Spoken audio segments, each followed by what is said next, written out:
Swastiastu. Perkenalkan, nama saya Putu Cindy Aprilia dari Program Studi Destinasi Pariwisata NIM 22103041, mata kuliah Sumber Daya Manusia.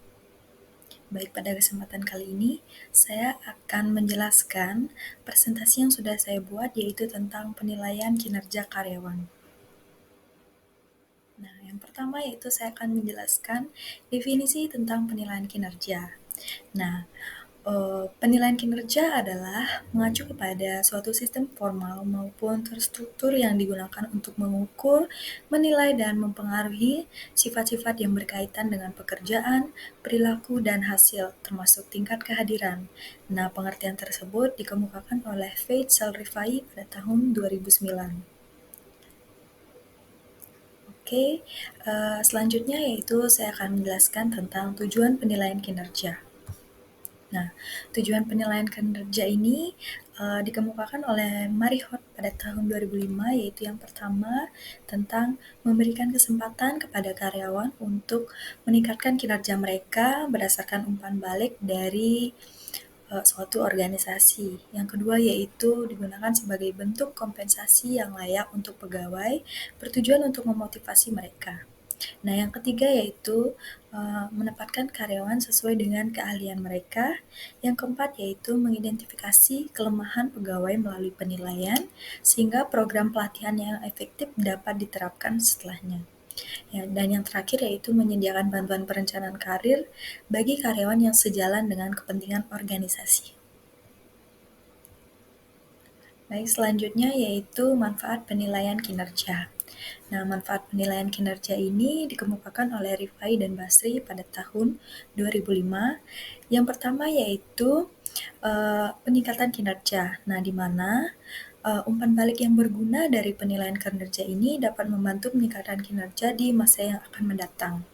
Yang kedua yaitu penyesuaian gaji, di mana penilaian kinerja membantu menentukan kenaikan gaji maupun bonus berdasarkan kinerja mereka yang telah dilakukan atau telah dicapai. Yang ketiga yaitu keputusan penempatan. Nah, kinerja hal ini adalah kinerja pada masa lalu yang menjadi dasar keputusan promosi maupun demosi jabatan. Nah, yang keempat yaitu kebutuhan pelatihan dan pengembangan, di mana kinerja yang buruk tersebut akan menunjukkan bahwa pelatihan ulang yang diperlukan untuk mengembangkan karyawan tersebut.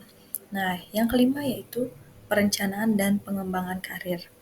Nah, umpan balik kinerja yang dapat membantu menentukan jalur karir yang tepat bagi karyawan-karyawan. Yang keenam yaitu kelemahan proses sumber daya manusia, di mana kinerja yang buruk mungkin dapat mengindikasikan kelemahan dalam prosedur sumber daya manusia. Yang ketujuh yaitu ketidakakuratan data, di mana kinerja yang buruk dapat menunjukkan kesalahan dalam analisis pekerjaan, perencanaan, atau pengambilan keputusan. Yang kedelapan yaitu masalah desain pekerjaan.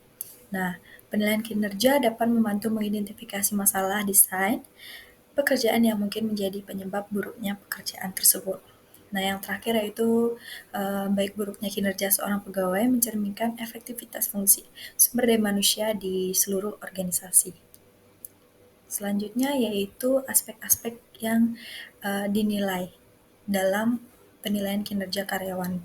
Hal ini adalah dikemukakan oleh Faisal Rifai pada tahun 2009, di mana dapat digolongkan menjadi tiga, yaitu yang pertama, keterampilan teknis yang mencakup yang diperlukan untuk melaksanakan tugas yang diberi secara efektif dengan menggunakan informasi yang spesifik, dan metode kerja yang sesuai dan serta peralatan yang digunakan. Nah, yang kedua yaitu keterampilan konseptual, di mana mencakup pemahaman mendalam tentang keseluruhan struktur organisasi, termasuk proses dan interaksi antar bagian, sehingga individu dapat mengintegrasikan perannya ke dalam keseluruhan operasi perusahaan. Nah, yang terakhir yaitu keterampilan interpersonal.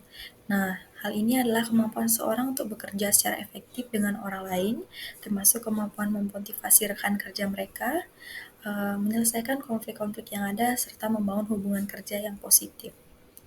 Nah,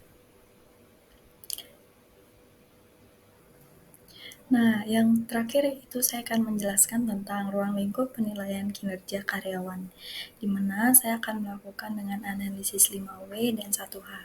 Yang pertama yaitu what. What itu adalah apa yang dinilai. Nah, apa yang dinilai tersebut adalah perilaku karyawan dan prestasi kerja yang dilakukan evaluasi sebelumnya, seperti adanya kesediaan, kejujuran, kerjasama, kepemimpinan, loyalitas, serta hasil kerja mereka. Yang kedua yaitu why. Kenapa dinilai? Nah, hal tersebut adalah salah satunya untuk menghargai atas kerja keras yang telah dilakukan oleh karyawan. Yang ketiga yaitu where, di mana. Nah, di tempat penilaian dilakukan dalam pekerjaan baik formal maupun di luar pekerjaan, baik secara formal maupun secara informal.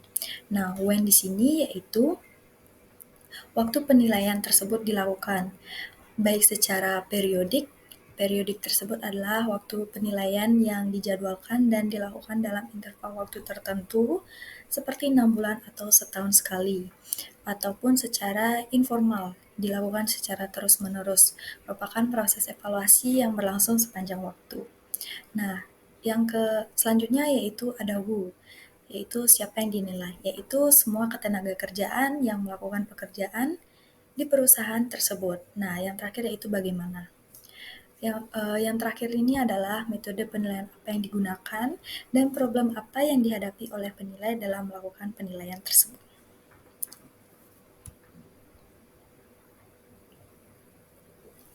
Nah, baik, sekian presentasi yang dapat saya sampaikan. Apabila masih banyak terdapat kekurangan maupun kesalahan kata, saya mohon maaf yang sebesar-besarnya. Saya tutup dengan Paramesanti. Om Santi Santi Santi Om.